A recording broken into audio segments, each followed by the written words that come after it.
የሆነ ቀን እያለፈ የሆነ ልብሷ ላይ የሆነ ደስ የማይል ሽታ ደስ የማይል ስላችሁ ልጆች ጋር ሊኖሩ የማይገባ ወይም ልጆች ላይ ልናሸተው የማይገባ የሆነ ደስ የማይል የተለየ ሽታ። ይህን ቪዲዮ ሴት ልጅ ያላችሁ ወላጆች በፍጹም ሳታዩት ማለፍ የለባችሁ። ምክንያቱም ትልቅ ትምህርት ነው የምታገኙበት።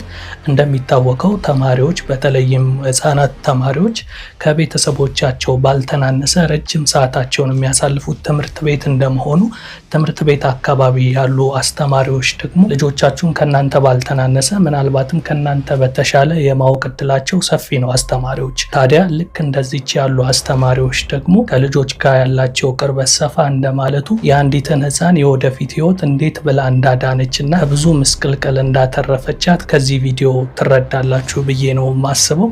በምን አይነት መንገድ አተረፈቻት፣ ምንስ ገጥሟት ነው የሚለውን ግን ይህንን ቪዲዮ ስታዩ ትረዱታላችሁ። በዚህ አጋጣሚ ግን እንደሷ ያሉ አስተማሪዎች እጅግ በጣም ሊመሰገኑና ሊከበሩ ይገባል። ይህች አስተማሪ ተማሪዎቿን እንደ ልጆቿ አድርጋ በማየት የየዕለት እንቅስቃሴያቸውን በመመልከት በሚያሳዩት አይነት ነገር ጥርጣሬ ውስጥ ገብታ ነገሩን ትኩረት ሰጥታ ባታየው ኖሮ የዚህ ታዳጊ ወደፊት ህይወት በጣም የተበላሸ ነበር የሚሆነውና እንደዚህ እህታችን ያሉ አስተማሪዎችን በደንብ ያብዛልን ነው የምለው። በዛውም ደግሞ በጣም ላመሰግናትና አፕሪሺየት ላረጋት እወዳለሁ።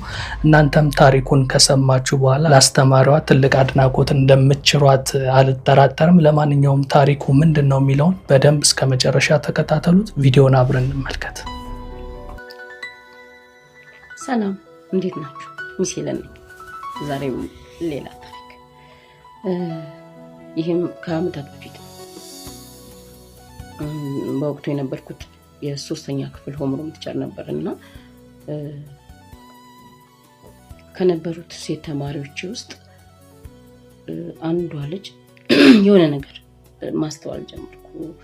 ማለት ከተለመደ ውጪ ያው ሁሌም ስቲልም እንደማደርገው ጧት ልጆች ሲመጡ ጉድ ሞርኒንግ እየተባባል ስፔሻሊ ሴቶቹን አቅፋቸዋለሁ፣ ወንዶቹን ደግሞ እንደዚህ ቴክ 5 እንላቸዋለሁና ከዛ እንደዛ ሰላም ሲሉኝ